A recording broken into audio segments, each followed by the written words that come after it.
I know we don't read science. Actually, we have a few doctors in here that do.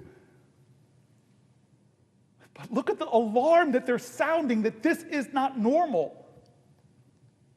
The slowdown is happening at some universities and not at others. Some students may be unaware of the issue as they anxiously await acceptance letters without fully understanding the role national politics is playing in those decisions.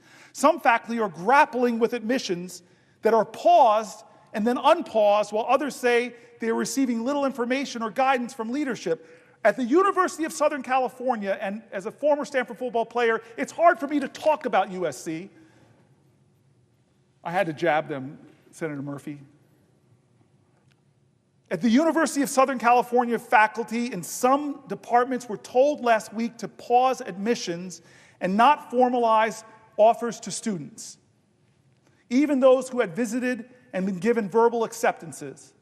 The awkward part is that we are already told these applicants that they were provisionally accepted and invited them to an in-person recruitment day. Many have already purchased a flight and made hotel reservations.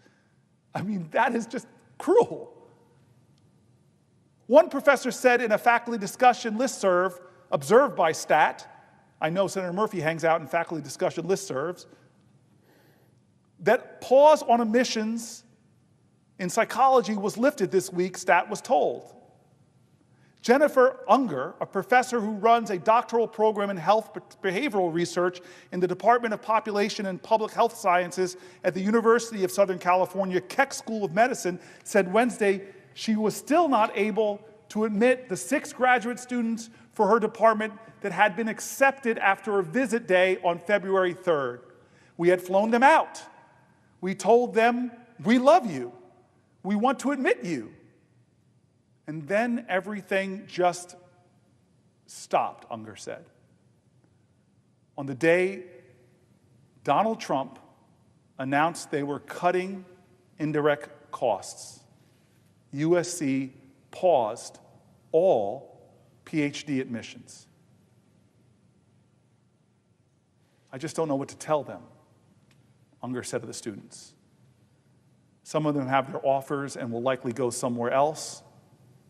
We've probably lost them. Despite USC's unpausing of all admissions in many departments, Unger said Wednesday she was still not able to admit students.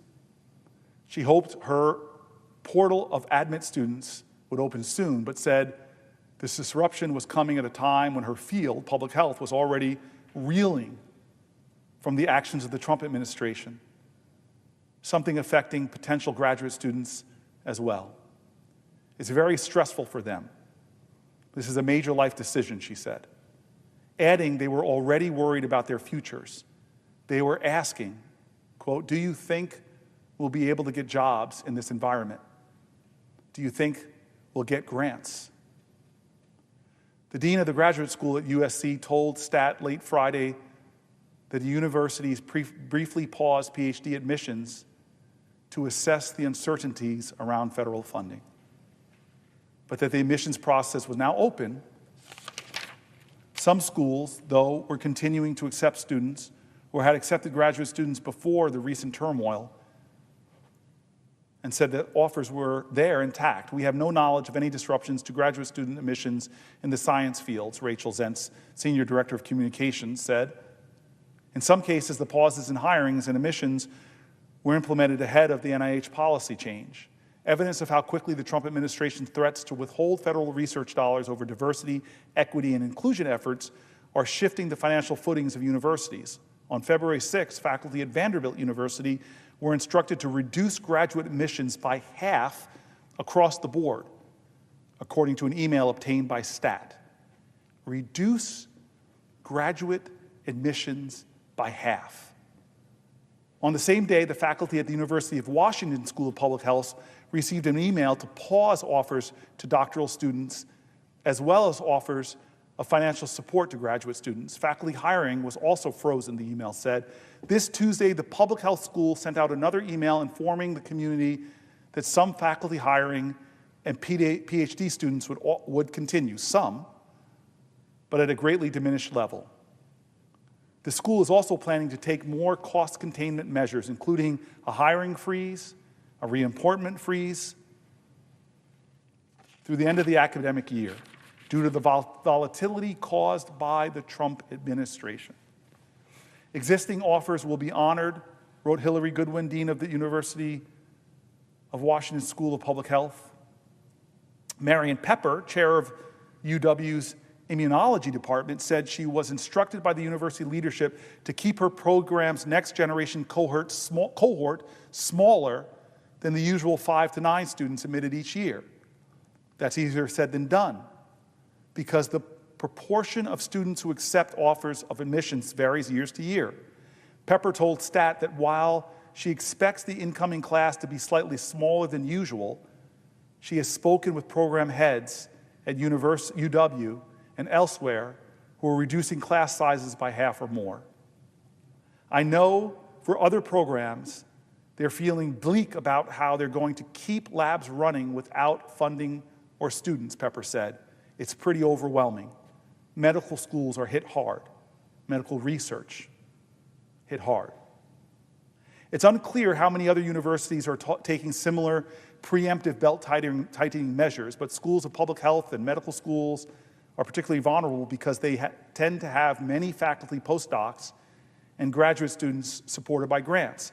Boston University School of Public Health has also ordered an across-the-board hiring freeze on all new faculty and staff positions, including student workers and postdocs. In a campus-wide announcement, Dean ad interim Michael Stein said the move was being made due to the uncertainty of the moment. A spokesperson for the school told STAT that the graduate admissions are unaffected by the freeze. Unger said U.S.C. had cut funding for some teaching assistants in her department early in the year, before the executive orders, which reduced the number of graduate students in her program from 10 to 6. On February 11th, Columbia's University Medical School faculty were told that the school was putting a temporary pause on hiring, as well as other activities like travel and procuring equipment, according to an email obtained by the Columbia student newspaper, the Columbia Spectator. A spokesperson for Columbia declined to comment on the pause. In other cases, schools may accept fewer graduate students than they had planned, not because of an overt directive from university leaders, but because faculty feel unsure about the future given the Trump administration's intent to cut billions of dollars in overhead funding. At the University of North Carolina, Chapel Hill, 25% fewer graduate students will be admitted this year, 25% fewer, based on a survey of faculty members taking new students, said Mark Pilfer, a professor in cell biology there. That means the school will admit about 75 students across the biomedical sciences. He noted the number of graduate students vary each year, so the decline was not unprecedented as the numbers continue to go down. In an interview with STAT, Robert Farms, the director of UNC's Lineberger Comprehensive Cancer Center, said the hiring freezes, fewer PhD students, and other similar cost containment measures are being considered as the center is eyeing the same financially turbulent waters as other research institutions. Every one of these things is on the table, unfortunately, Farris said. There's so much uncertainty. Can we hire this faculty member? Can we purchase this equipment? They just don't know exactly what or how many measures the center has to take, he said, as there are simply still too many unknowns. For instance, the outcome of the NIH indirect rate cut policy is still up in the air, not knowing how it's going to shake out. It just freezes everybody into inaction. Adding to the uncertainty is disruptions to key parts of the National Institute of Health approval process for proposed grants. Although some meetings of study sections in which grant applications are reviewed resumed at the start of the month, meetings of advisory councils have not. Each of the 27 institutes of the National Institute of Health have its own advisory council, which meets 3 times a year to issue final recommendations on new research projects. None of these councils, none, have met since January 22nd. Communications freezes were ordered across all health agencies. A law called the Federal Advisory Committee Act requires that advisory councils post meeting details in the Federal Register 15 days prior to their scheduled date. But because submissions to the Federal Register have been put on hold indefinitely, these meetings can't take place. And without these meetings, no new grants can be funded. According to one NIH employee, at least one NIH meeting scheduled for this Friday to allow an institute director to provide updates that could proceed because it has been posted to the Federal Register was nonetheless canceled Wednesday. This was because the meeting was specified it would include a session open to the public. But because a ban remains in place on any public communications, meetings with open sessions cannot be held. And they can't update the Federal Registry with a revised agenda stating no open session because the Federal Registry is closed. Principal investigators who had been counting on awards to pay the salaries of new graduate students and postdocs are now left wondering if their labs will be able to make it through the summer, let alone take on new members. Referencing the hold on submissions to the Federal Register, MIT neuroscientist Nancy Canwisher proposed on social media Wednesday, "So much for the grant I submitted last September, which was supposed to be reviewed last week. Hardly the biggest tragedy on the current scale of things, but it will force me to severely downsize my already small lab." Fears were similar for one computational genomics researcher at a prominent East Coast institution who asked for anonymity for fear of being targeted by the Trump administration. "We have people coming to visit the lab next week, and these are students we haven't made offers to yet because we can't. I don't know what I'm going to tell them." Beyond the immediate harm to young scientists, he worries about the long-term damage to fields like computer science and biomedical engineering, areas where the U.S. has long been the world leader. If we stop training students, we're going to lose the lead very quickly, he said. It's not clear anyone else is going to pick up the ball. We're just going to be worse off and people won't even be aware of it. It's hard to notice when it takes 20 years instead of 10 to get a cure. Cuts within the NIH are also adding to the rapidly constricting pool of places prospective scientists can go and train. Since the 1960s, the NIH has provided opportunities for recent college graduates to spend 1 or 2 years in a full-time research position within one of the Institute's labs, which many scientists see as a key tool for recruiting young people into biomedical fields. On February 1st, a notice appeared on the NIH website announcing that all training programs had paused recruitment, pending guidance from Health and Human Services.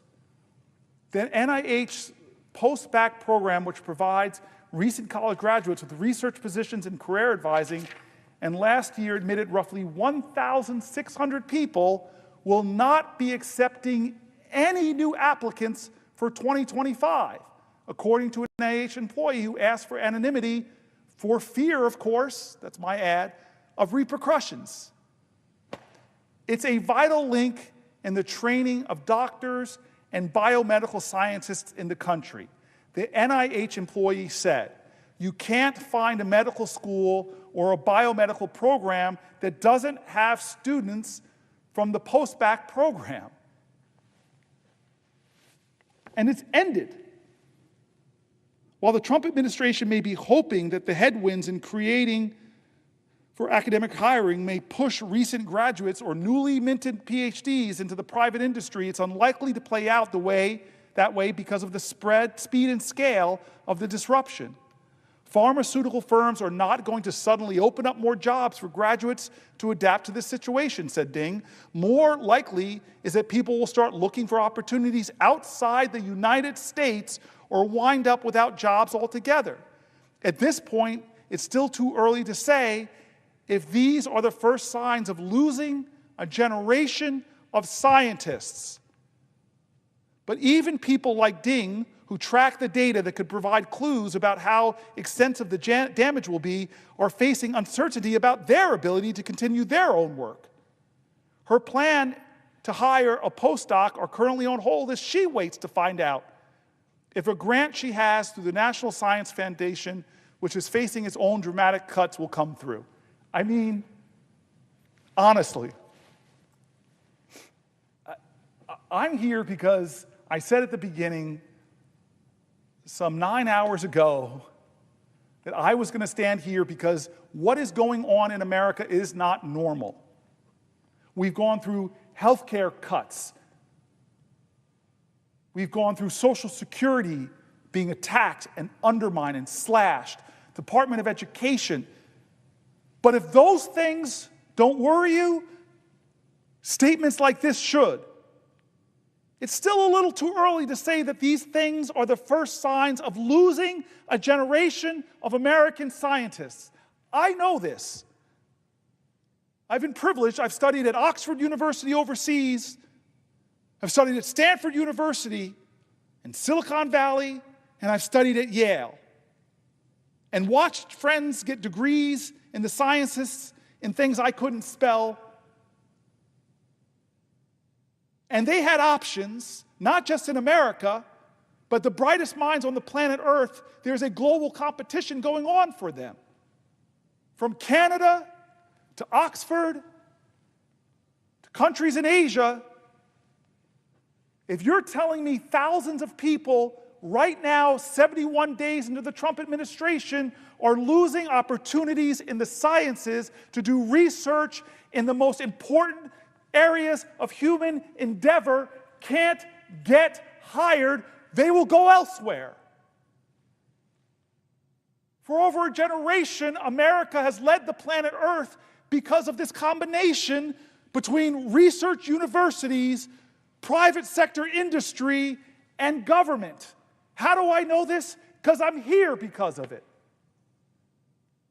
The whole computer revolution in America was because incredible computer science researchers at academic institutions were partnering with industry and being funded in many ways by the government, and it helped companies like IBM with their mainframes dominate.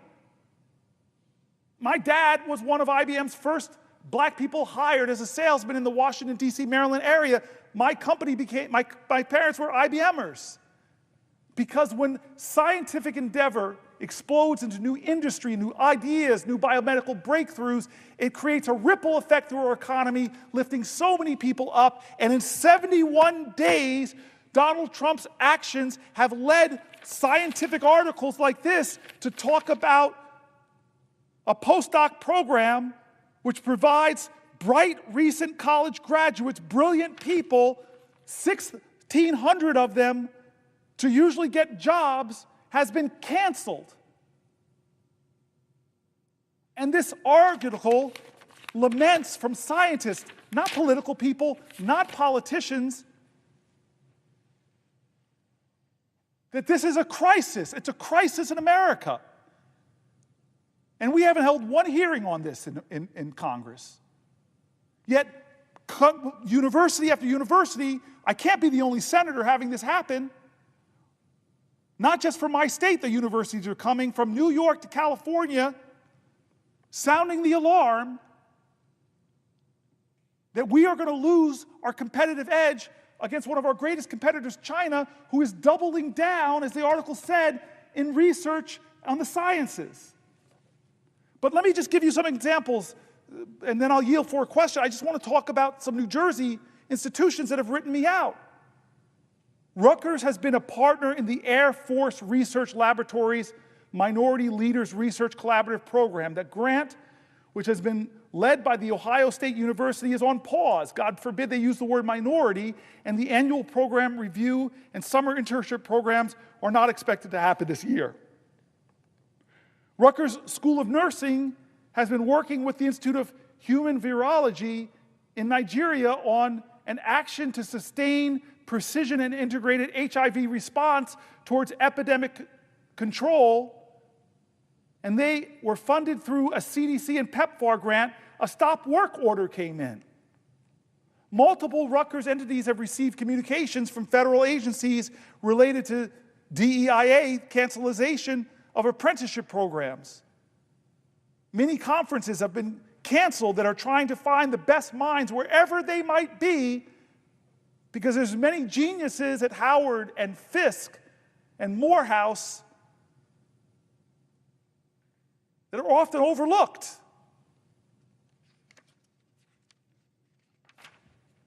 Anika Barber, faculty of the Rutgers Department of Molecular Biology and Biochemistry, writes me this: Rutgers holds an NIH initiative for maximizing student development training grant that supports an additional 5 doctoral students. This grant expires in January 2026, and we put in for a renewal this fall, for which I wrote a letter of support. However, it seems likely that this grant proposal will not even be reviewed. I just completed the first year of funding on my NIH Maximizing Investigations Research Award and put in my progress report for the next years of funding. These are non-competing renewals, which means they don't go through peer review. In the past, they were reviewed by the NIH program officials to ensure that the funds are being managed in accordance with the approval grant and the research findings. However, NIH has been extremely slow to process even these non-competitive renewals. This type of grant requires a plan for enhancing the work.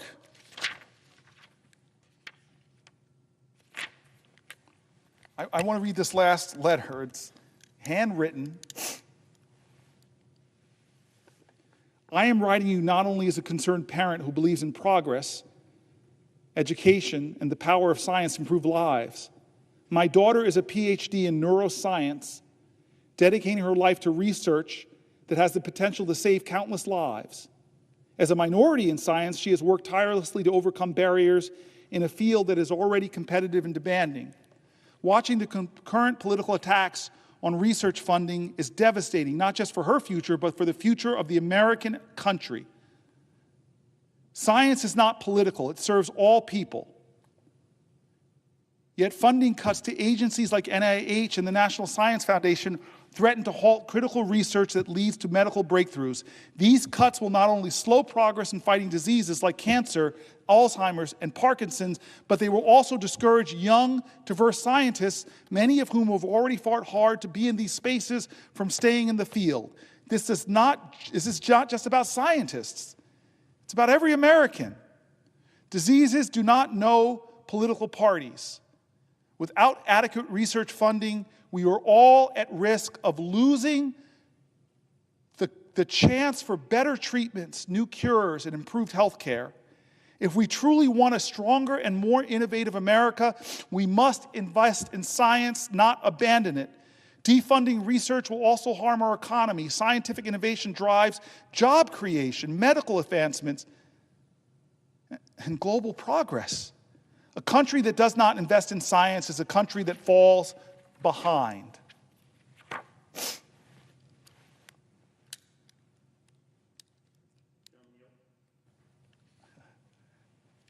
I will yield for a question while retaining the floor. I thank the senator.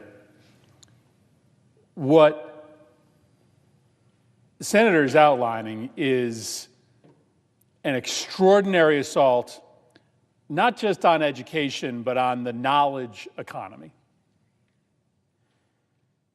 I want to bring manufacturing jobs back to this country, but I understand, I think everybody understands, that we are not going to be a nation filled with low-skill manufacturing jobs. We are going to be a nation that does high-skill manufacturing. We are going to be a nation that invents things. We are going to be a nation that is dependent on engineering and on invention. We're going to be a knowledge economy. We are today, but we're going to be even more reliant on maintaining and expanding our knowledge edge on the rest of the world, given the fact that the pace of change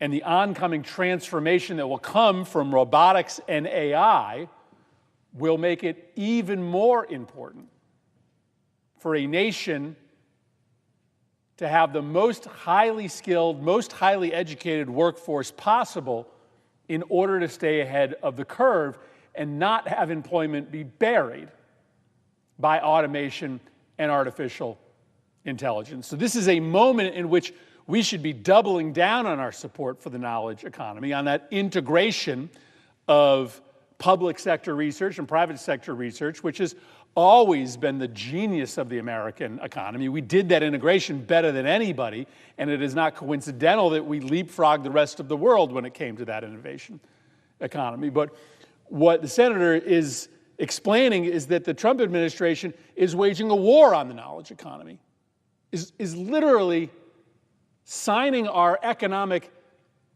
death warrant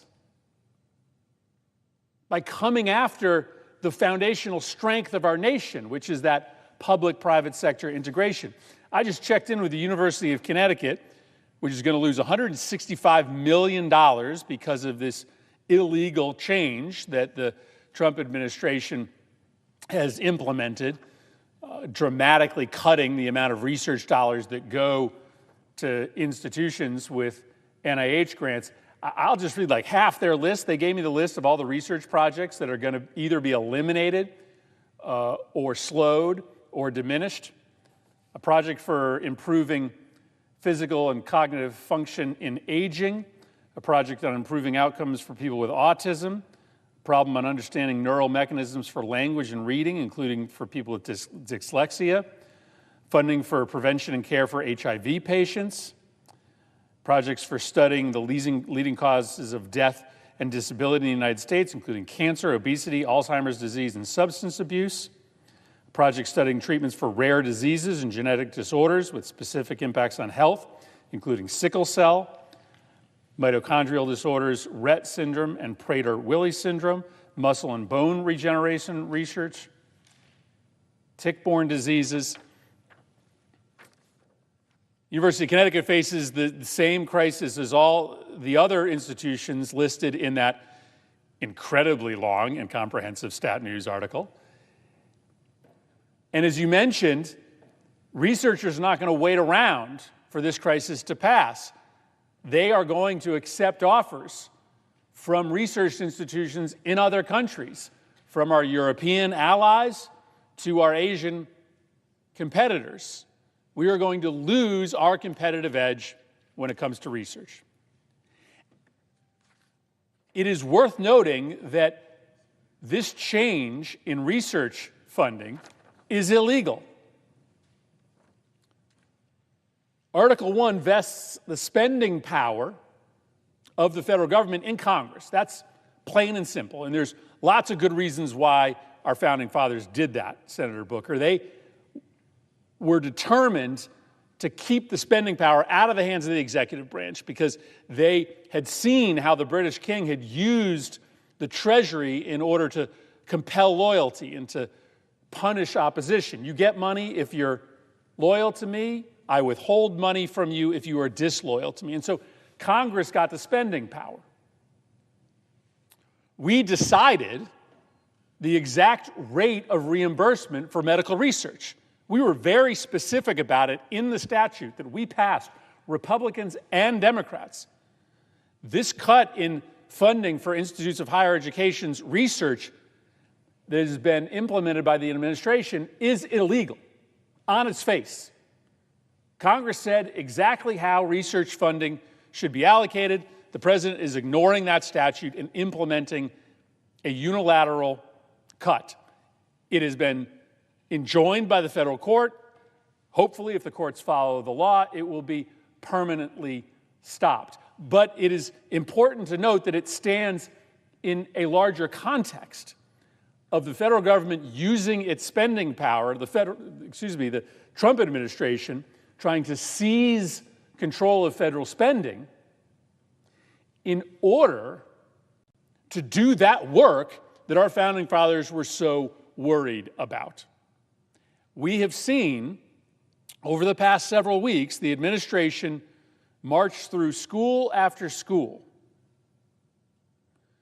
trying to cut individual deals with institutions of higher education. We will release your funding only after you sign a bilateral agreement with the administration, lining your Institute of Higher Education's priorities up with the political interests of the administration. This is exactly what our founding fathers were trying to avoid. The executive using the spending power to compel loyalty from individuals and institutions. What they are doing is illegal. And it is beyond me why my Republican colleagues, our Republican colleagues, stand idly by. Well, the spending power vested in Congress by the Constitution is ripped from us. But Senator Booker, I guess I'm going to ask you the same question I did when it came to this assault on Social Security. And it's a simple question, and I'll lay out a little bit of a predicate. The question is why? What the administration has done is extraordinary. Proposing to close the Department of Education, wildly unpopular. Nobody's asking for that. Waging this illegal and unconstitutional assault on our knowledge economy. Suspending funding for institutions of higher education research budgets when plainly the statute says they cannot do that. So why engage in this extraordinary action to essentially destroy America's knowledge economy from elementary school all the way up to graduate education? Well, as we've talked about, as you laid out, it can't be because you're trying to help the economy. This destroys the economy. I mean, this is the worst thing that you could probably do for the economy, is to wage this open, transparent, proudful assault on research.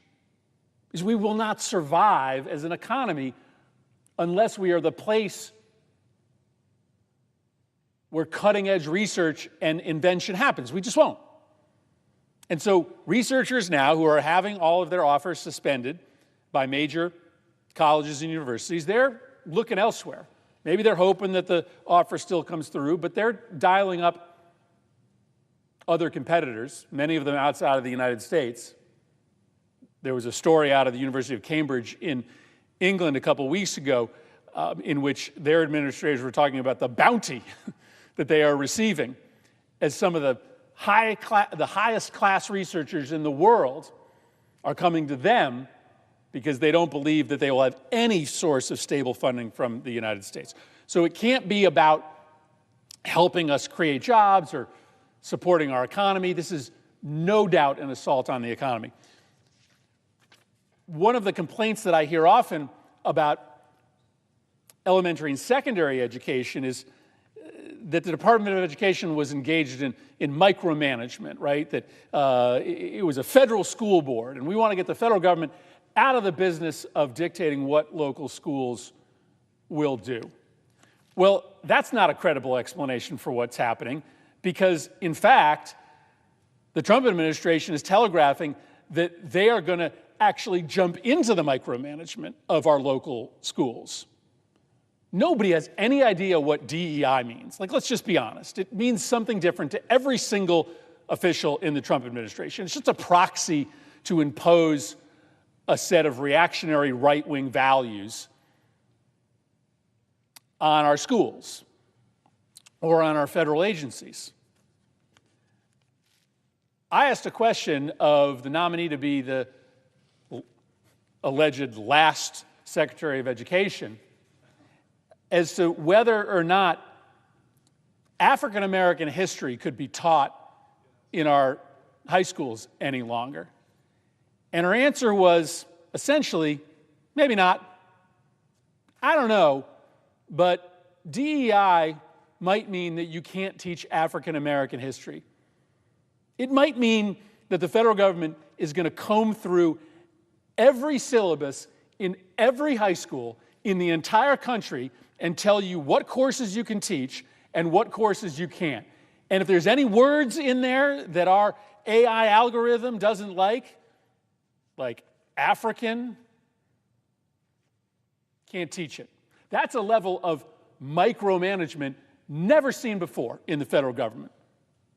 And so the reason that they are cracking down on the Department of Education or eliminating funding for research is not because they are trying to get the federal government out of the management of our schools, because they're doing exactly the opposite. They're telling you that your school is not going to be able to make decisions on what classes it offers its students. It's going to be Linda McMahon, the former CEO of the World Wrestling Federation, that is going to be in charge of whether your school can teach African American history.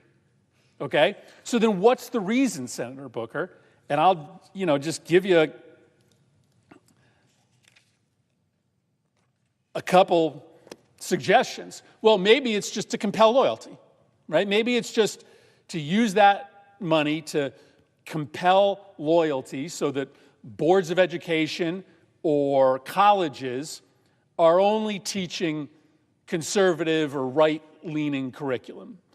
Maybe it's to try to quell protest on campuses so that there isn't an ability for students to robustly protest the policies of the regime.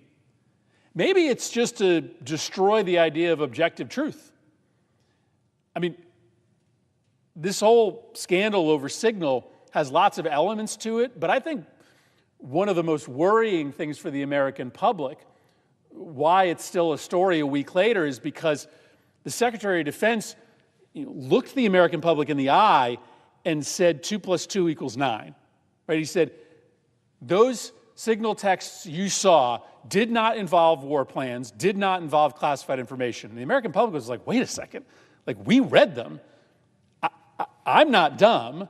I know those were war plans. I know that that was classified information. But if you are in the business of trying to unwind a democracy, you have to destroy objective truth. You have to make everything political. You have to make everything subjective. Where is objective truth midwifed? It's in our education system. That's where we learn that 2 + 2 = 4 every time. But if you want to undermine the foundation of a democracy, then you undermine the place where truth happens. Okay, maybe it's the same agenda with Social Security. Just come up with an excuse to privatize it all. Just take all the money that's going to good public sector research and just move it all into the private sector so it can be a source to reward the friends of President Trump. That could be a rationale as well. Or maybe it's even simpler. Maybe it's just to own the libs. Maybe it's just that historically, Democrats and the left have maybe talked about education more than Republicans have, even though to me it was always something we both cared about. Whether or not I agreed with George Bush's No Child Left Behind plan, at least he was walking into the Capitol with a plan to try to improve education. But maybe it's just that, Democrats and the left have historically talked more about education, and if you believe, as Donald Trump does, that all politics is zero-sum, anything that Democrats are for must be, by definition, bad for America. And Democrats seem to like college, and they seem to really support our schools, so we have to destroy our colleges, and we have to destroy public education, because if the left is for it, it must be evil. Maybe that's the reason they're doing it. But that's the question I pose to you, because it has nothing to do with our economy. It has nothing to do with getting the federal government out of the management of schools and colleges.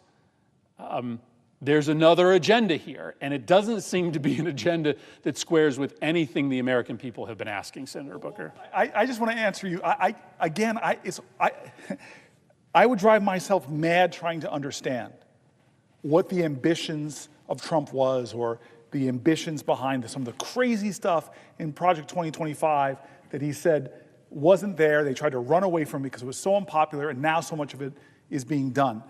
It almost sounds like too partisan, too insane. What I do want to do, Senator Murphy, in answer to your question, all I can do is try to be as fair and factual in describing what's happening in our country and appeal to people who are moderates in this country. the people who are fair arbiters of what's happening, to try to appeal to them that this is a crisis.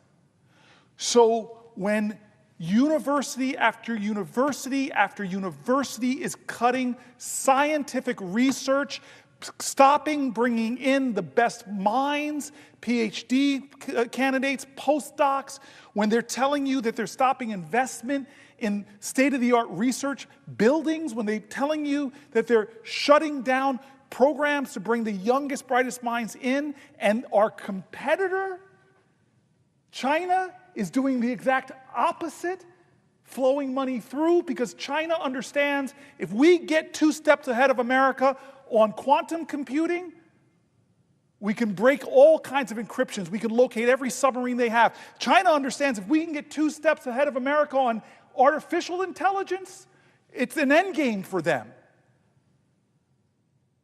This is a global competition, and a president in 71 days, if you are a moderate in America and just want America to win in human endeavor, look at what the president is doing. And here's to the point you were driving, Senator Murphy. It is Orwellian. The bastions of freedom that are our universities, as the article from Fareed Zakaria has said, even with universities that got too woke and had too excesses, the antidote to that isn't to try to shut down the thought of the left, it's to try to make a fair, more competitive marketplace for ideas from all around the political spectrum. But this isn't about politics, it's about science, it's about research, it's about cutting NIH funding, science funding. But I want to stick with that because that's the controversial nub, right? Like, we need to go after DEI programs. I'm hearing it all the time. It was like the confusion I had 5 years ago when people were asking me, the Republicans are talking about critical race theory. I have, as my father says, I got more degrees in the month of July, but I'm not hot. But I had to go back and research what is critical race theory. Oxford, Stanford, Yale graduate, I didn't sure what they were talking about. And this is the rub on that, because I don't want to just talk about what's obvious, which should enrage people on both sides of the aisle, not just enrage people on both sides of the aisle because of the China outcompeting us, but because we allocated this money in a bipartisan way that he's now trying to pull back. That should enrage us as a violation of Article 1 of the Constitution. But I want to stick in this more controversial era that you talked about, that has all across the country people banning books. When I heard Toni Morrison's Bluest Eye was being taken out of libraries, when I heard my favorite author, James Baldwin, was being taken out of libraries, what kind of world do we live in? We're somehow studying what they call black history is something that we have to, that Trump feels like is to rally people to stop, where a person going for the Department of Education can't look you in the eye and says, yes, we need to study black history. Well, I get upset with that because black history is American history. I had a brilliant friend of mine, brilliant, look with me in deadpan embarrassment and tell me he just found out that year about the bombing in Tulsa, Oklahoma, something I worked with Senator Lankford to do more to memorialize, but just never knew about it. That this thriving African-American financial community was the first recorded aerial bombing, not Pearl Harbor, in the United States of America, and he was never taught it. Is that black history or is that American history? Why do these people who attack our history think they have to sanitize, homogenize American, Disneyify American history to make us proud? I am more proud of our country when we tell the truth about what happened, when we learn from the wretchedness and the difficulties and the bigotries and the hates and the demagogues who pit us against each other and how we all overcame that. That's our greatness. How the genius of inventors that were women or blacks in the most oppressive of times still manifested their genius that transformed humanities. These are stories that should make every American more proud. So yeah, when you have a president now that is making people scrape through programs that they don't even know what they're doing, but if they have the word diversity in it, that's bad? That's insanity. My mom worked for IBM before they used words like DEI, and one of her jobs was to find a bigger pool of highly qualified applicants. And so you know what she did is what is being stopped by the Trump administration? She just made sure that they were going to HBCUs to find the brightest students so that their applicant pool would be better. This isn't about preferential treatment for one group over another. It's about trying to create a more competitive pool where we get the best of the best. It's about merit-based. And this president talks about merit, and I watched Senator Whitehouse ask one of the top lawyers in the EPA if he had ever brought a case, if he had ever had a hearing, if he ever did a deposition. No. And he's like, wait a minute. How are you qualified for this job? And that's the conflict in the logic that I'm observing. In one sense, they're exalting the wealthy elites. I have never imagined that I would see a presidential inauguration where billionaires, leaders of tech companies would sit in front of cabinet members, many of whom were billionaires themselves, but that kind of elitism, but yet they call academic excellence, brilliance and achievement in the sciences at these universities the elites that we need to go after. If we start going after our educational institutions and weakening their ability to advance excellence in human endeavor, we are injuring ourselves, and we have models for that. As Fareed Zakaria says, the best model is Mao Zedong and the Cultural Revolutions, where one of the first groups they went after were their universities. But now they're reversing that. And they watched what we did so well that they're doubling down on their funding of universities. They're taking their best scientists and taking away their passports because they don't want them to come here and study. Because they're trying to get ahead of us with DeepSeek and AI. They're trying to get ahead of us in quantum computing. They're trying to get ahead of us in robotics. They're trying to get ahead of us in biomedical engineering. They're trying to get ahead of us in all of these things, and they know the way they do it is to do what America did in the 60s, the 70s, 80s, the 90s, the aughts, the 2010s, to do what they did in all those times, and look at them now. Look at them now. I will yield while still retaining the floor. I take the gentleman's point, my friend's point, right? I am probing tonight for the why, right? Because it's the obvious question. It doesn't make sense, right? On its face, this intentional chaos in Social Security, in Medicare, in higher education, it doesn't make sense. It's not about efficiency. It's not about jobs. So what is it about? But your point is a good one. That may not actually be the conversation that a lot of apolitical Americans are asking. They may just be looking at this on the face and say, how does it impact me? Doesn't matter to me why it's happening. It just matters to me how it's going to impact me. And there's just no doubt that this assault on higher education has an impact. It does. Because we are, as you've said it better than I have, we are just in a race. Yes. We are just in a race, and we just decided to slow down to a walk, which is a shame because we're fast. You know, we're fast. This country is quick. And our coach just told us, start walking while the other guys speed up. And, you know, this is why we have urgency, because the race is, this one's not I mean, you know, maybe it's a marathon, but, you know, it's one of those races where if the other team gets too big a lead, it's going to be hard to catch up. And so in the next 3.5 years, if we just stand down in terms of supporting the knowledge economy, we're going to shed millions of jobs. And once those centers of excellence, research excellence, are outside of the United States, it's not like the next president can just come back in and fix it. That becomes a permanent liability for us. So the reason that I'm here on the floor with you, Senator Booker, is because I agree with you that this is not normal, but I also agree with you that we got to wake our colleagues up fast, because like a second ago, I thought we all agreed on the fact that we need to support the knowledge economy. Like 2 seconds ago, we were all raising hands together, Republicans and Democrats, that we finally started putting big new dollars into NIH. We did a $2 billion increase, I think, a few years ago, and it was a big bipartisan achievement. And all of a sudden, just because Donald Trump is in the White House, we've lost the bipartisan consensus around supporting the knowledge economy. And you go back to your question. I know you want to get your last question out before I jump into the next area that's so related to this, immigration.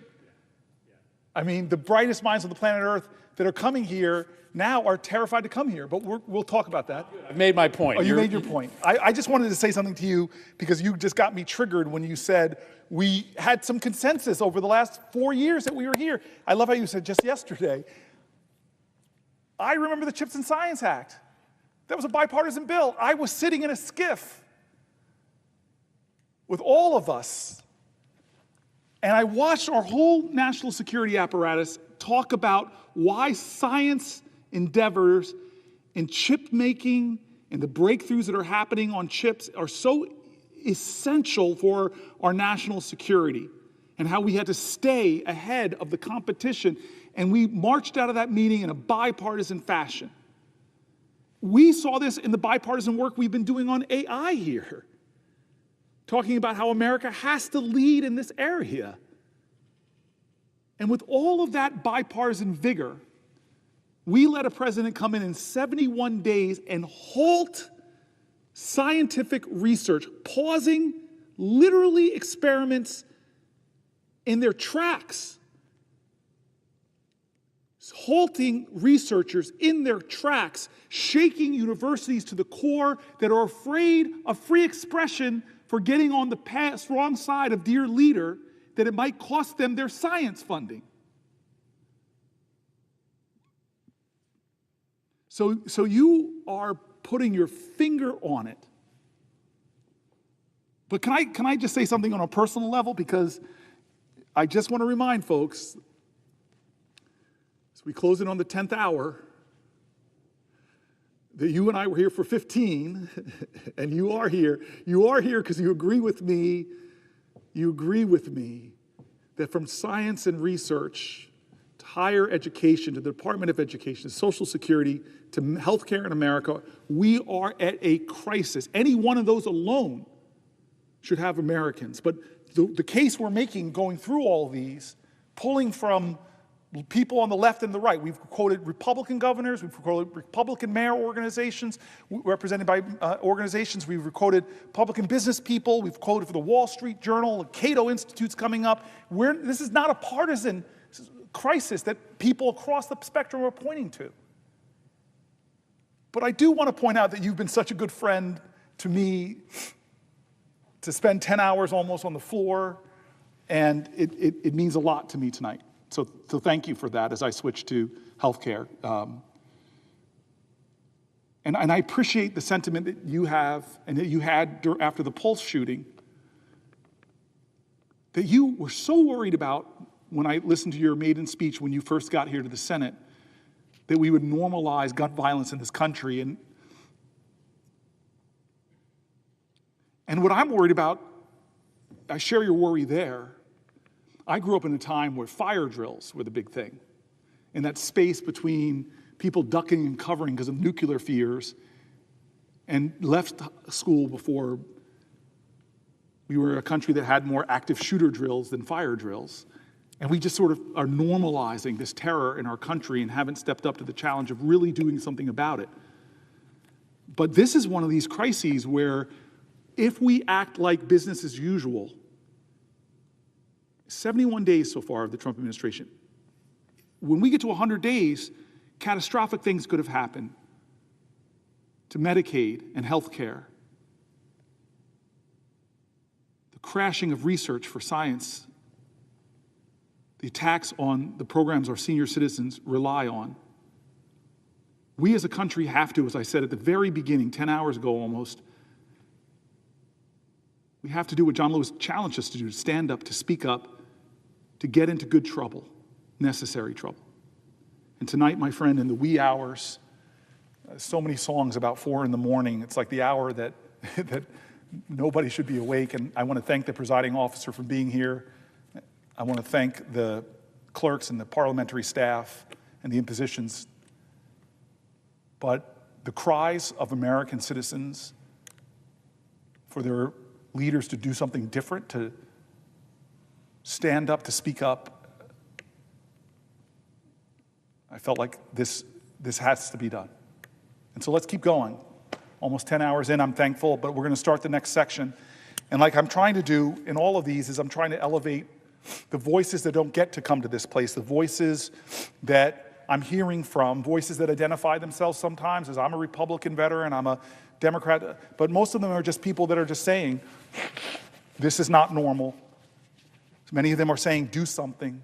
Some of them who get me very emotional saying, what can I do? I get that question a lot. What can I do? Tell me what I can do to try to stop this. We're going to take this issue of immigration. And here is, I'm not sure where this person is from. My staff has covered it up probably to protect a person's identity. But I'm going to read this handwritten note. Oh, it's from New Jersey. Thank you. Senator Booker, please continue to fight the good fight against the injustices being done by the current administration. I am the pastor of Emmanuel Lutheran Church in New Brunswick. As a faith leader and your constituent, I am deeply concerned about the treatment of LGBTQ people and immigrants by this administration. The demonization and marginalization of these groups is unchristian and deeply offensive to the values of my faith.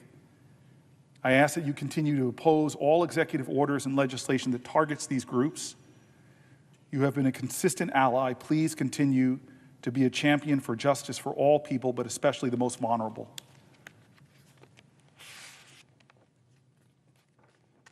Another person. Late yesterday, in fact, court filings from the Trump administration revealed that they mistakenly deported a Maryland father with protected legal status to this horrific prison in El Salvador. Abrego Garcia is married to a United States citizen and has a 5-year-old disabled child who is a U.S. citizen. He has no criminal record in the United States, but despite receiving a legal status called withholding of removal, where a United States immigration judge found that it is more likely than not to face persecution if deported to El Salvador, the Trump administration deported him where? To the very country from which he fled gang violence. Here's the story that was written about him in The Atlantic. The Trump administration acknowledged in a court filing Monday that it had grabbed a Maryland father with protected legal status and mistakenly deported him to El Salvador, but said that the U.S. courts lack jurisdiction to order his return from the mega prison where he's now locked up. The case appears to be the first time the Trump administration has admitted to errors when it sent 3 plane loads of Salvadorians and Venezuelan deportees to El Salvador's grim terrorism confinement center on March 15th. Attorneys for several Venezuelan deportees have said that the Trump administration falsely labeled their clients as gang members because of their tattoos. But in Monday's court filing, attorneys for the government admitted that the Salvadorian man, Kilmar Abrego Garcia, was deported accidentally. Although ICE was aware of his protection from removal to El Salvador, Abrego Garcia was removed to El Salvador because of an administrative error, the government told the court. Trump lawyers said the court has no ability to bring him back now that Abrego Garcia is in Salvadorian custody. Simon Sandoval Moshenberg, Abrego Garcia's attorney, said he's never seen a case in which the government knowingly deported someone who had already received protected legal status from an immigration judge. He is asking the court to order the Trump administration to ask for Abrego Garcia's return and, if necessary, to withhold payment to the Salvadorian government, which says it's charging the United States $6 million a year to jail U.S. deportees. The Trump administration told the court to dismiss the request on multiple grounds, including the Trump's primacy in foreign affairs. Primacy in foreign affairs. I'm not going to stop now, but I ask anybody who's read the Constitution to understand that the President of the United States is not king. He does not have primacy in foreign affairs. I continue with the article. The claim that the court is powerless to order any relief, Sandoval Moshenberg told me. If that's true, the immigration laws are meaningless, all of them, because the government can do whatever they want, whenever they want, wherever they want, and no court can do anything about it once it's done. Court filings show Abrego Garcia came to the United States at the age of 16 in 2011, fleeing gang threats in his native El Salvador. In 2019, he received a form of protected legal status known as withholding of removal from a U.S. immigration judge who found he would likely be targeted by gangs if he was deported back. Abrego Garcia, who is married to a U.S. citizen and has a 5-year-old disabled child who is also a U.S. citizen, has no criminal record in the United States, according to his attorney. The Trump administration does not claim he has a criminal record, but called him a danger to the community.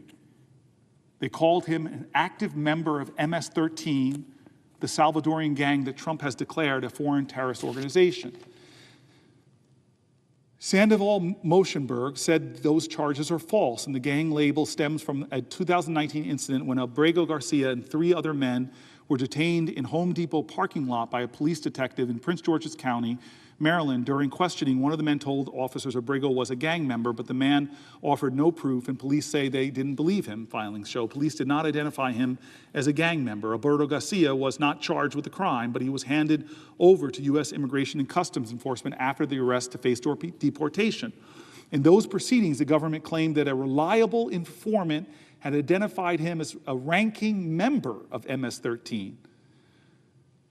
Abrego Garcia and his family hired an attorney and fought the government's attempt to deport him. He received withholding of removal 6 months later, that protective status. It's not a path to permanent U.S. residency, but it means the government won't deport him back to his home country because it's more likely than not that he'll face harm there.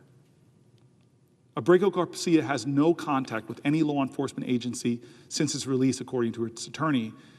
He works full-time as a union sheet metal apprentice, has complied with requirements to check in annually with ICE, and cares for his 5-year-old son who has autism and a hearing defect and is unable to communicate verbally. On March 12th, Abrego Garcia had picked up his son after work from the boy's grandmother's house when ICE officers stopped the car, saying his protective status had changed. Officers waited for Abrego's wife to come to the scene and take care of the boy, then drove away with him in handcuffs.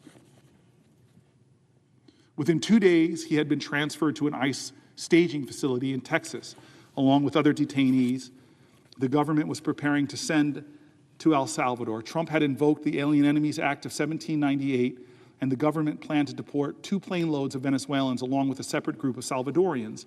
Abrego's family has no contact with him since he was sent to the mega prison in El Salvador known as the CECOT, C-E-C-O-T. His wife spotted her husband in the news photographs released by Salvadorian President Buckle on the morning of March 16th, after a U.S. district judge had told the Trump administration to halt the flights. Oopsie, Buckle wrote on social media, taunting the judge. Abrego Garcia's wife recognized her husband's decorative arm tattoo and scars, according to the court filing. The image showed Salvadorian guards in black ski masks frog marching him into the prison with his head down, shoved down toward the floor. The CECOT is the same prison Department of Homeland Security Kristi Noem visited last week, recording videos for social media while standing in front of a cell packed with silent detainees. If the government wants to deport someone with protective status, the standard course would be to reopen the case and introduce new evidence arguing for deportation. the deportation of a protective status holder has even stunned some government attorneys. I've been in touch with who are tracking the case, who declined to be named because they weren't authorized to speak to the press. One of those people texted me, "What, period, the, period, expletive, period." Sandoval Moshenberg told the court he believes Trump officials deported his client through extrajudicial means because they believed that going through the immigration judge process took too long and they feared that they might not win after all their cases. Officials at ICE and the Department of Homeland Security did not respond to a question for a comment.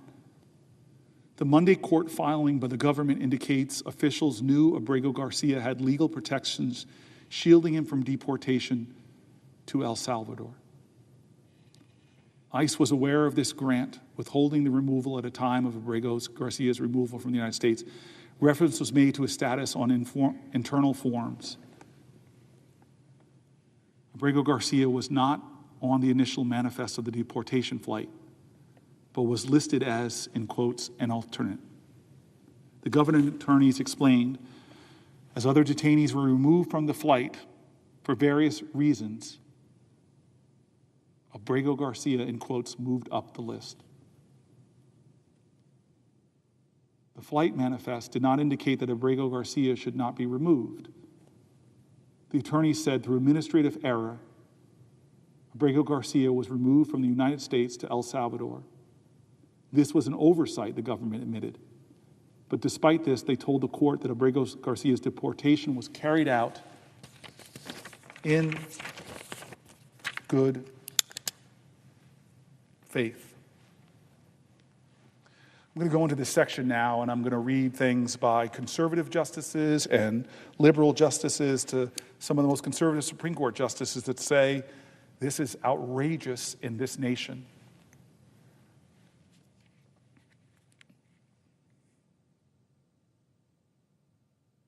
No one. There are parts of this Constitution, and I'm going to talk about them, that talk about due process, about fundamental American ideals. But this story and the few others I've heard where Americans that have the status to stay here, that have an American spouse, American children, who will be traumatized by this case, a disabled child, whose working father, who's struggling to take care of one of our children, an American child with an American mother.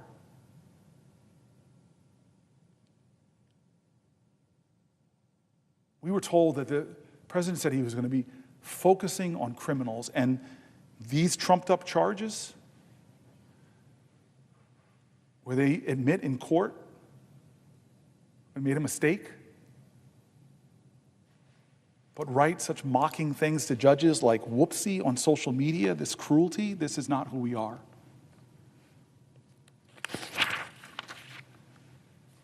So let's talk about the Constitution first.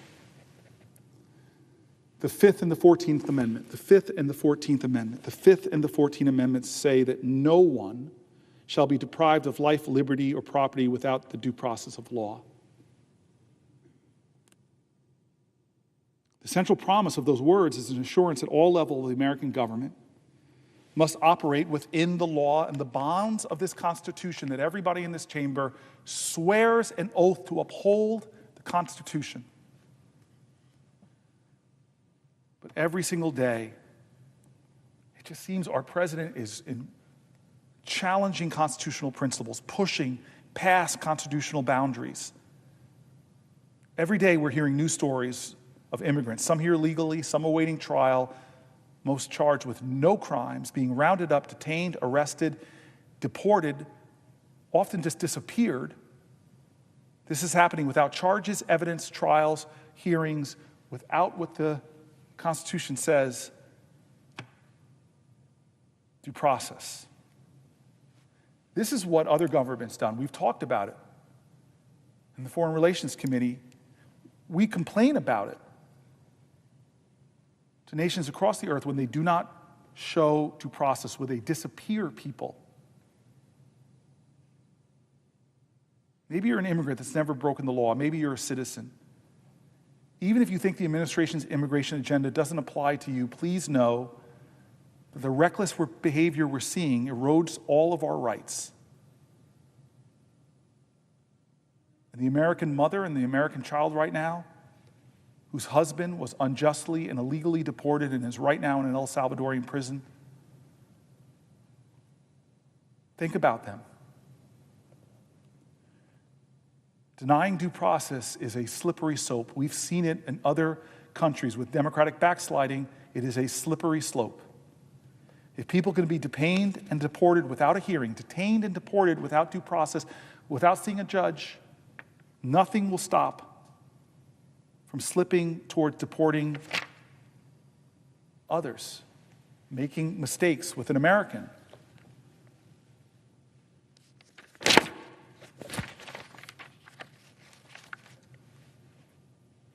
I'm one of these people in this body that thinks our immigration system is in desperate need of reform.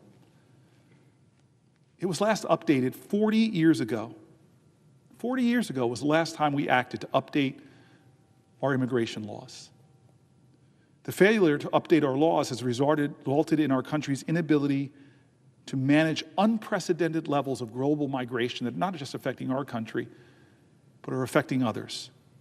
It's an unprecedented influx of applications to enter the United States. It's put pressure and strain on our immigration system. It's slowed down processing times for millions of people trying to immigrate or naturalize legally and made it more difficult to incentivize the world's brightest minds to come here to contribute to our country's long-term success. For millions of Americans, immigration is not a political issue, it's a personal one. There are immigrants around my state and in every state who have waited year after year for Congress to find bipartisan agreement to improve our system in ways that most Americans agree on, whether you're right or left. They've been waiting for Congress to fix our outdated immigration laws, to secure our borders, to dedicate the resources necessary for U.S.CIS to fix the outrageously long processing times for immigrations and provide a pathway to legal status for long-term American residents who have followed our laws, contributed to our societies, and some of them know no other country because they came here when they were just months old. Our immigration laws are so outdated, even the conservative Cato Institute published a comprehensive policy analysis in 2023 titled, "Why Legal Immigration is Nearly Impossible." In it, the Cato Institute explains, I quote, "Today, fewer than 1% of the people who want to move permanently to the United States can do so legally. Legal immigration is less like waiting in line and more like winning the lottery. It happens, but it's so rare that it's irrational to expect it in any individual case."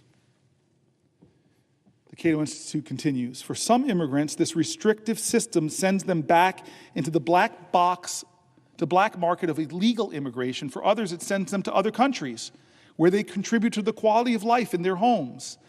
And for still others, it requires them to remain in their homeland, often underemployed, sometimes in danger. Whatever the outcome, the system punishes both prospective immigrants and Americans who would associate, contract, and trade with them. Congress and the administration can do better." I've met with conservatives, I've met with business groups, I've met with agricultural leaders who all talk to common sense things we should be doing to improve our immigration system, to protect our borders, yes, but to improve our economy, to improve our scientific research, to improve our quality of life.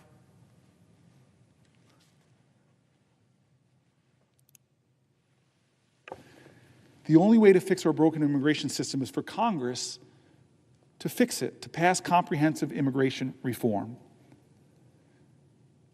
But instead of a leader, strong leaders who go before Congress taking on the most complex issues, but yet have the courage to stand before Congress and pull them together to do hard things,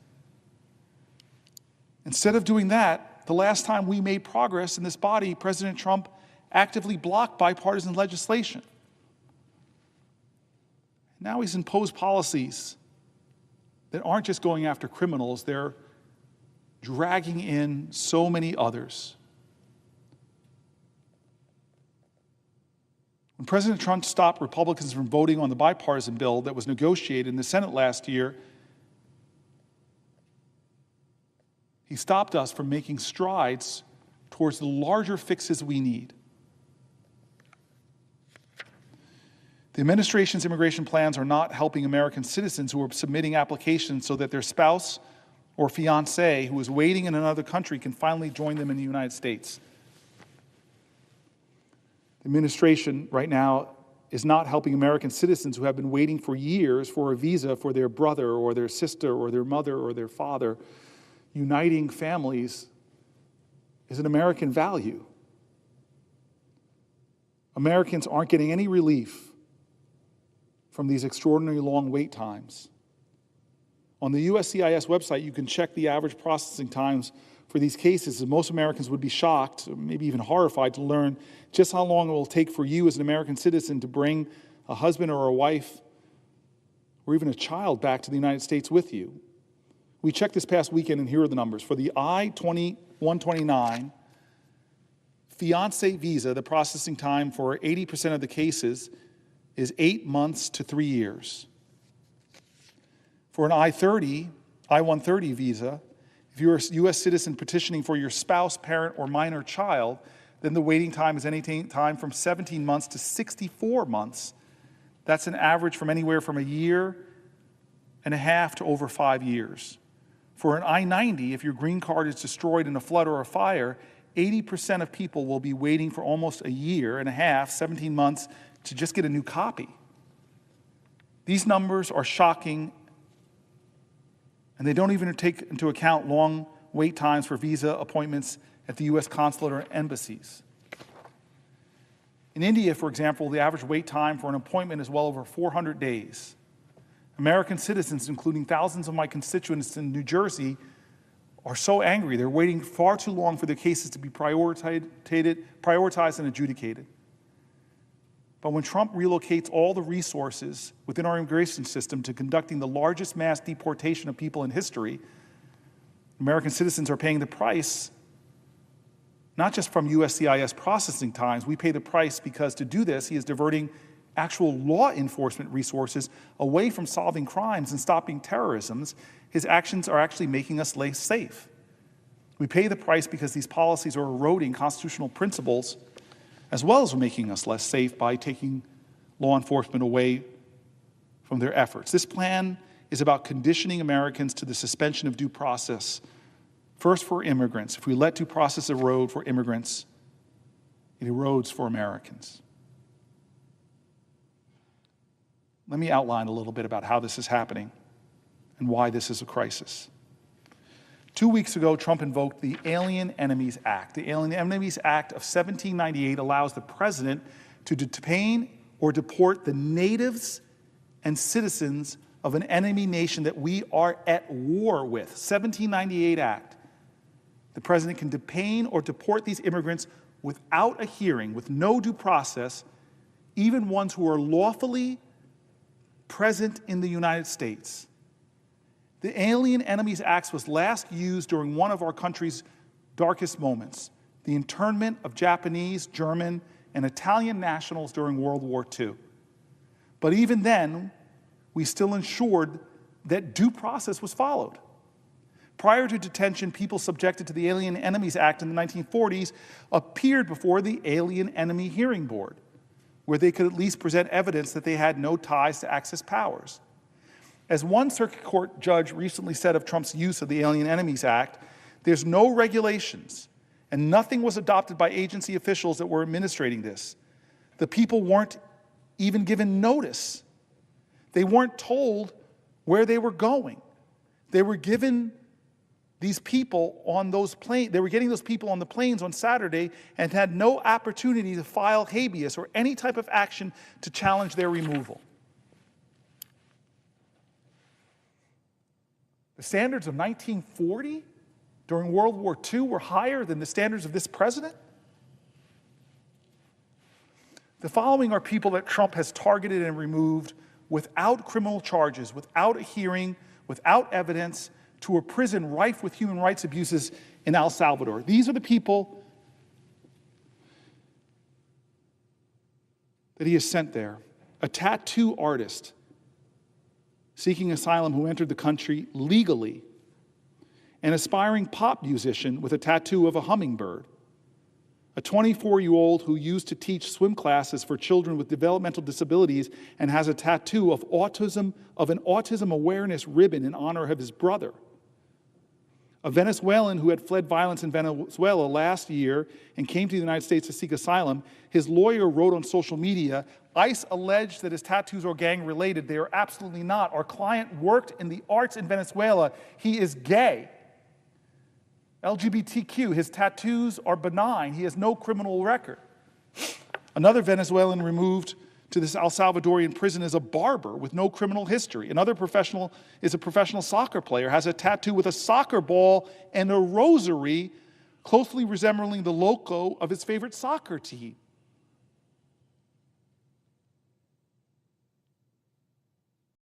This is stunning, what we're doing.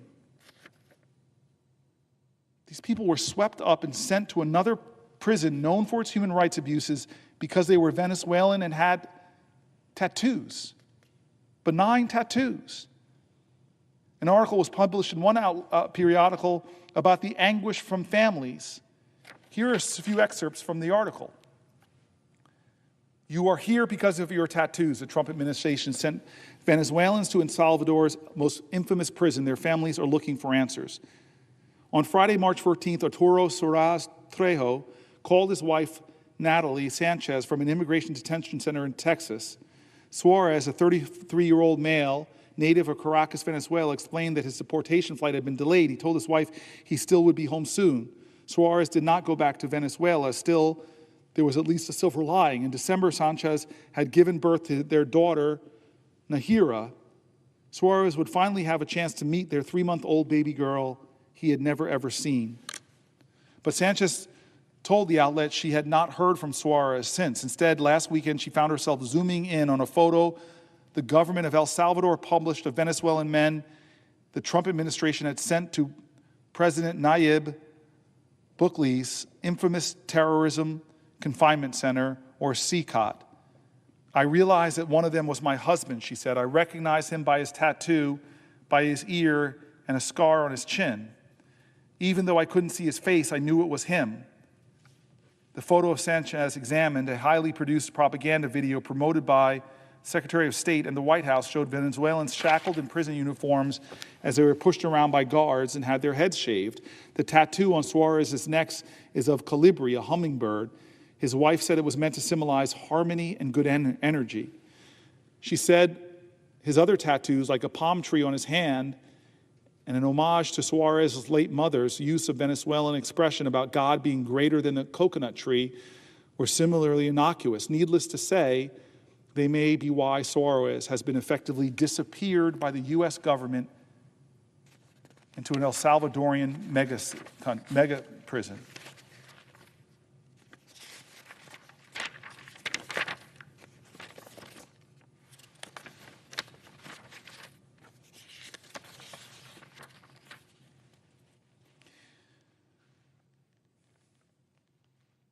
We must keep our country safe. Violent criminals, people with long criminal records who are not citizens, I think every American would agree. They should be deported. Immigrants to this country surprisingly have a much lower rate of breaking laws, but if they break laws, I agree. But maybe you're an immigrant that's never broken a law. Maybe you're a naturalized citizen. Maybe you were born here.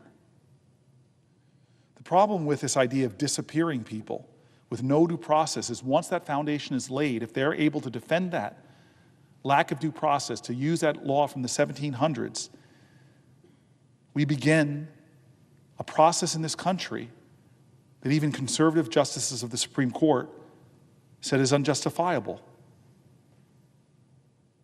Denying people due process pushes us down a road where more exceptions can be made.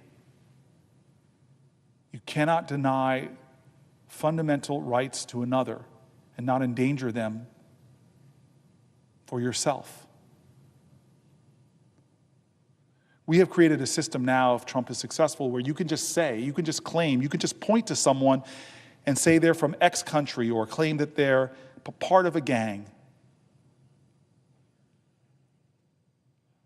And without any due process, without any vetting, without going before any independent arbiter, you are disappeared. Because there's just no way to challenge them. No due process for non-citizens means that we are a country in violation of those ideals I talked about from here, that says at the beginning of this country, that says very simply, no one shall be deprived of life, liberty, or pursuit or property. No one without due process of law. As soon as we break that, as soon as we violate that, we're going down a road. Anton Scalia, I confess, I've disagreed with him on so many things, but this conservative justice once sat in an interview with Ruth Bader Ginsburg. They had a relationship that I think was special and shows that even people that have distinctly different views can still make real human connection in our country. They were asked by an interviewer whether undocumented people have the 5 freedoms: freedom of religion, freedom of speech, freedom of the press, freedom of assembly, and freedom to petition the government. Here is what the conservative Justice Scalia said. Oh, I think so. I think anybody who is present in the United States has protections under the United States Constitution. Americans abroad have that protection. Other people abroad do not. They don't have the protections of our constitutions, but anyone who is present in the United States has the protections of the United States Constitution. Anton Scalia, one of the most conservative members of the highest court in our land.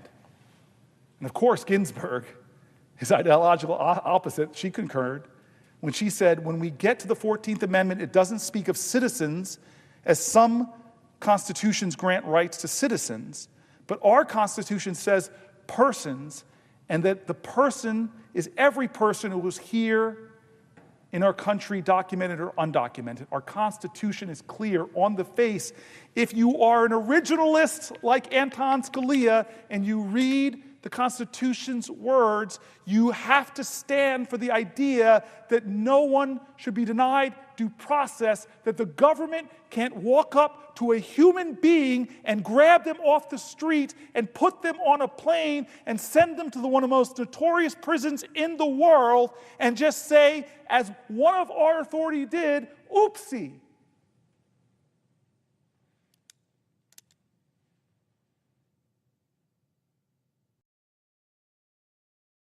Think about that. And that happened to a father of an American child. Think about that.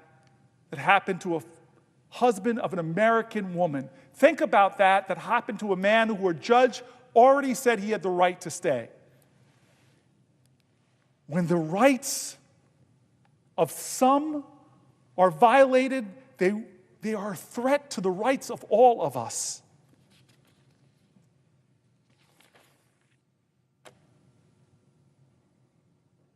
In January, ICE agents in New Jersey raided a small business without a warrant and detained a Puerto Rican military veteran, a Boricua, an American citizen, detained him even after he presented his valid ID to those ICE agents. This is one example of so many. Some Americans have already been caught in Trump's immigration dragnet. More will be. An article by Nicole Foy. About a week after President Trump took office, Jonathan Guerrero was sitting at a Philadelphia car wash where he works when immigration agents burst in. The agents didn't say why they were there and didn't show their badges, Guerrero recalled. So the 21-year-old didn't get a chance to explain that although his parents were from Mexico, he was born right there in the city of brotherly love. An agent pointed his gun at Guerrero and handcuffed him. Then they brought in other car wash workers, including Guerrero's father, who's undocumented. When agents began checking IDs, they finally noticed that Guerrero's was a citizen and quickly let him go. I said, look, man, I don't know who these guys are and what they're doing. With anything law-related, I just stay quiet. Less than 2 months into the Trump administration, there has been a small but steady beat of more and more reported cases like Guerrero's. In Utah, agents pulled over and detained a 20-year-old American after he honked at them. In New Mexico, a member of the Muscalera Apache Nation, more than 2 hours from the border, was stopped and questioned by agents who demanded to see their passports. Earlier this month, a Trump voter in Virginia was pulled over and handcuffed by a gun-wielding immigration agent. It's unclear exactly how many citizens have faced the Trump administration's dragnet so far, and while previous administrations have mistakenly held Americans too, there's no firm count on these incidents either. Government doesn't release figures on citizens who have been held by immigration authorities, neither Customs and Border Protection, neither Immigration and Customs Enforcement, which handles interior immigration enforcement. Experts and advocates say what is clear to them, though, is that Trump's aggressive immigration policies, such as arrest quotas for enforcement agents, make it more and more likely that citizens will be caught up in immigration sweeps.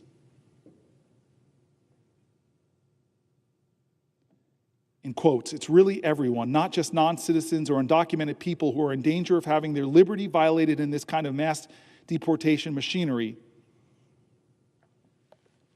Asked about reports of Americans getting caught up in administration's enforcement policies, an ICE spokesman told the outlet in a written statement that agents are allowed to ask for citizens' identification. Any U.S. immigration officer has authority to question without warrant any alien or person believed to be an alien concerning his or her right to be or to remain in the United States. The agency didn't respond to questions about specific cases.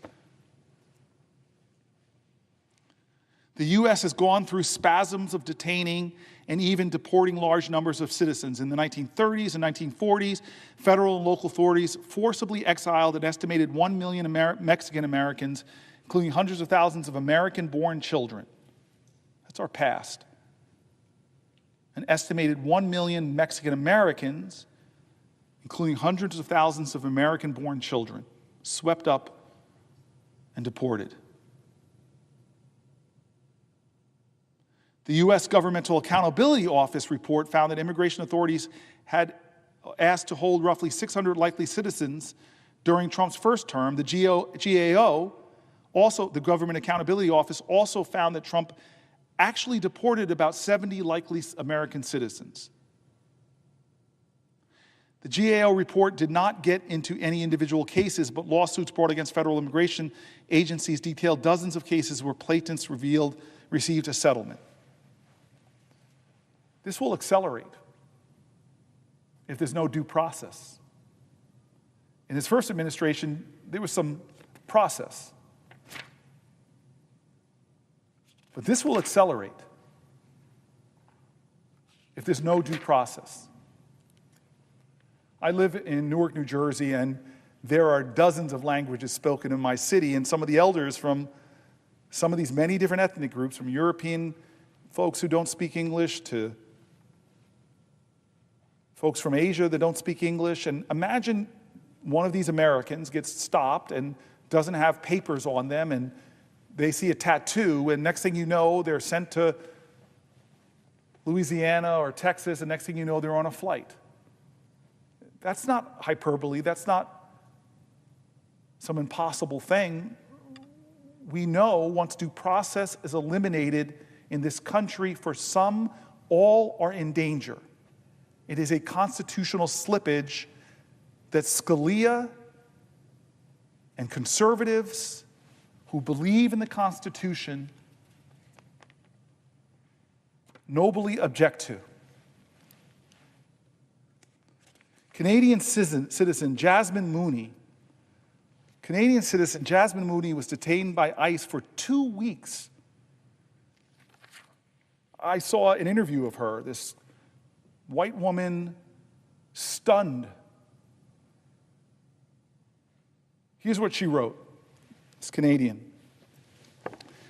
There was no explanation, no warning. 1 minute, I was an immigration officer talking to an officer about my work visa, which has been approved months before and allowed me, a Canadian, to work in the United States. The next, I was told to put my hands against the wall and patted down like a criminal before being sent to an ICE detention center without the chance to talk to a lawyer. I grew up in Whitehorse, Yukon, a small town in the northernmost part of Canada. I always knew I wanted to do something bigger with my life. I left home early and moved to Vancouver, British Columbia, where I built a career spanning multiple industries, acting in film and television, owning bars and restaurants, flipping condos, and managing Airbnbs. In my 30s, I found my true passion, working in health and the wellness industry.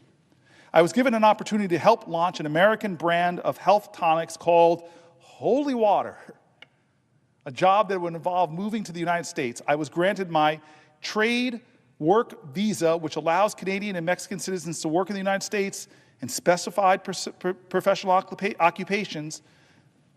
I got it on my second attempt. It goes without saying then that I have no criminal record. I also love the United States and consider myself to be a kind, hardworking person. I started working in California and traveled back and forth between Canada and the U.S. multiple times without any complications until one day, upon returning to the United States, a border officer questioned me about my initial visa denial and subsequent visa approval. He asked why I had gone to San Diego border the second time to apply. I explained that that was where my lawyer's offices were and that he had wanted to accompany me to ensure there were no issues. After a long interrogation, the officer told me that it seemed, quote, shady, and that my visa hadn't been properly processed. He claimed I couldn't work for a company in the U.S. that made use of hemp, one of the beverage ingredients.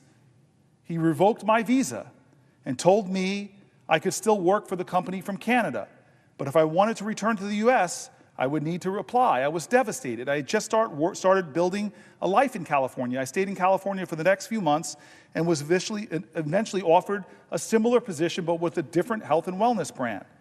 I started the visa processes and returned to the same immigration office in San Diego at the border.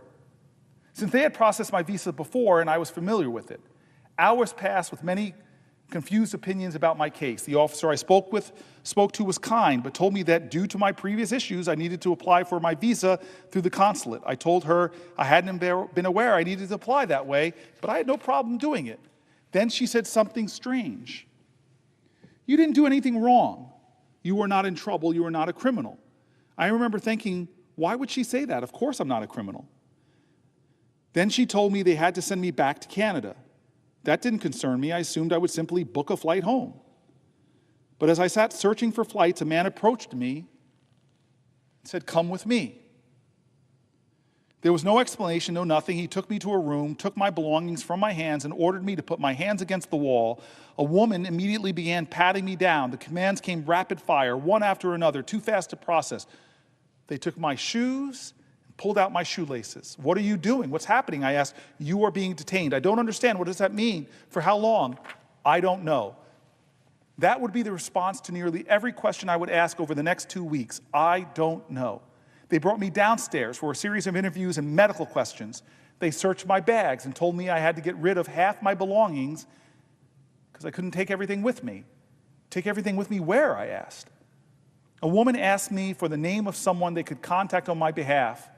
In moments like this, you realize you don't actually know anyone's phone number anymore. By some miracle, I had recently memorized my best friend Britt's number because I had been putting my grocery points on her account. I gave them her phone number. They handed me a mat and a folded up sheet of aluminum foil. "What's this?" "Your blanket." "I don't understand." I was taken to a tiny freezing cement cell with bright fluorescent lights and a toilet. There were 5 other women lying on their mats with aluminum sheets wrapped around them looking like dead bodies. The guard locked the door behind me. For 2 days, we remained in the cell, only leaving briefly for food.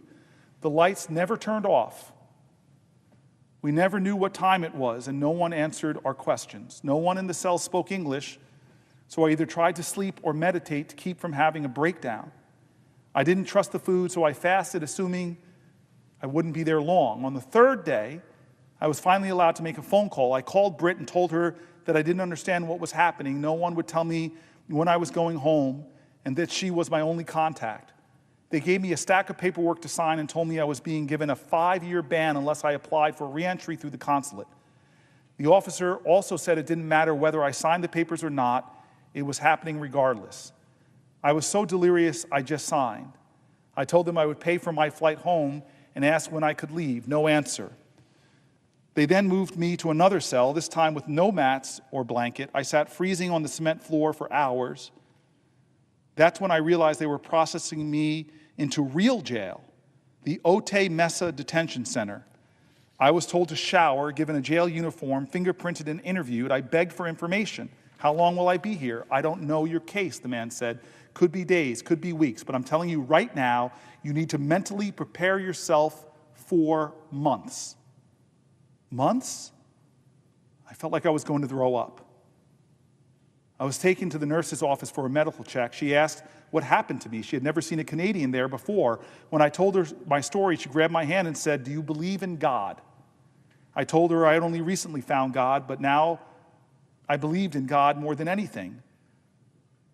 And she said, "I believe God brought you here for a reason. I know it feels like your life is in a million pieces, but you will be okay through this. I think you're going to find a way to help others." At the time, I didn't know what that meant. She asked if she could pray for me. I held her hands and wept. I felt like I had been sent a guardian angel. I was then placed in a real jail unit. 2 levels of cells surrounding a common area, just like in the movies. I was put in a tiny cell alone with a bunk bed and a toilet. The best part, there were blankets. After 3 days without one, I wrapped myself in mine and finally felt some comfort. For the first day, I didn't leave my cell. I continued fasting, terrified that the food might make me sick. The only available water came from the tap attached to the toilet in our cells or a sink in the common area, neither of which felt safe to drink. Eventually, I forced myself to step out, meet the guards, and learn the rules. One of them told me, "No fighting." I joked, "I'm a lover, not a fighter." He laughed. I asked if there had ever been a fight in there. "In this unit? No," he said. "No one in this unit has a criminal record." That's when I started meeting other women. That's when I started hearing their stories. And that's when I made a decision. I would never allow myself to feel sorry for my situation again. No matter how hard this was, I had to be grateful because every woman I met was in an even more difficult position than mine. There were around 140 of us in our unit. Many women had lived and worked in the U.S. legally for years, but had overstayed their visas, often after reapplying and being denied. They had all been detained without warning. If someone is a criminal, I agree they should be taken off the streets. But not one of these women had a criminal record. These women acknowledged that they shouldn't have overstayed and took responsibility for their actions, but their frustration wasn't about being held accountable. It was about the endless bureaucratic limbo they had been trapped in. The real issue was how long it took to get out of the system with no clear answers, no timeline, and no way to move forward. Once deported, many have no choice but to abandon everything they own because the cost of shipping their belongings back is too high. I met a woman who had been on a road trip with her husband. She said they had 10-year work visas. While driving near the San Diego border, they mistakenly got into a lane leading to Mexico. They stopped and told the agent they didn't have their passports on them, expecting to be redirected. Instead, they were detained. They were both pastors. I met a family of 3 who had been living in the U.S. for 11 years with work authorizations. They paid taxes and were waiting for green cards. Every year, the mother had to undergo a background check, but this time she was told to bring her whole family. When they arrived, they were taken into custody and told their status would now be processed from within the detention center. Another woman from Canada had been living in the U.S. with her husband, who was detained after a traffic stop. She admitted she had overstayed her visa and accepted that she would be deported, but she had been stuck in the system for almost 6 weeks because she had her passport. Who runs casual errands without their passport? One woman had a 10-year visa. When it expired, she moved back to her home country, Venezuela. She admitted she had overstayed by 1 month before leaving. Later, she returned from a vacation and entered the U.S. without issue. But when she took a domestic flight from Miami to Los Angeles, she was picked up by ICE and detained. She couldn't be deported because Venezuela wasn't accepting deportees. She didn't know where she was getting out. She didn't know when she was getting out. There was a girl from India who had overstayed her student visa for 3 days before heading back home. She then came back to the U.S. on a new visa to finish her master's degree and was handed over to ICE due to the 3 days she had overstayed on her previous visa. There were women who had been picked up off the streets from outside their workplaces, from their homes. All of these women told me that they had been detained from time spans ranging from a few weeks to 10 months. One woman's daughter was outside the detention center protesting for her release. That night, the pastor invited me into a service she was holding. A girl who spoke English translated for me as the woman took turns sharing their prayers for their sick parents, for their children they hadn't seen in weeks, for the loved ones that they had been torn away from. Then unexpectedly, they asked if they could pray for me. I was new here, and they wanted to welcome me. They formed a prayer circle around me, took my hands and prayed. I had never felt so much love, energy, and compassion from a group of strangers in my life. Everyone was crying. At 3 a.m. the next day, I was woken up in my cell. Pack your bag, you're leaving. I jolted upright. I get to go home? The operative shrugged. I don't know where you're going. Of course, no one knew anything. I grabbed my things and went downstairs, where 10 other women stood in silence, tears streaming down their faces, but these weren't happy tears. That was the moment I learned the term transferred. For many of these women, detention centers had become a twisted version of home. They had formed bonds, established routines, and found slivers of comfort in friendships they hadn't built. Now, without warning, they were being torn apart and sent somewhere new. Watching them say goodbye, clinging to each other was gut-wrenching. I had no idea what was waiting for me next. In hindsight, that was probably for the best. Our next stop was Arizona, the San Luis Regional Detention Center,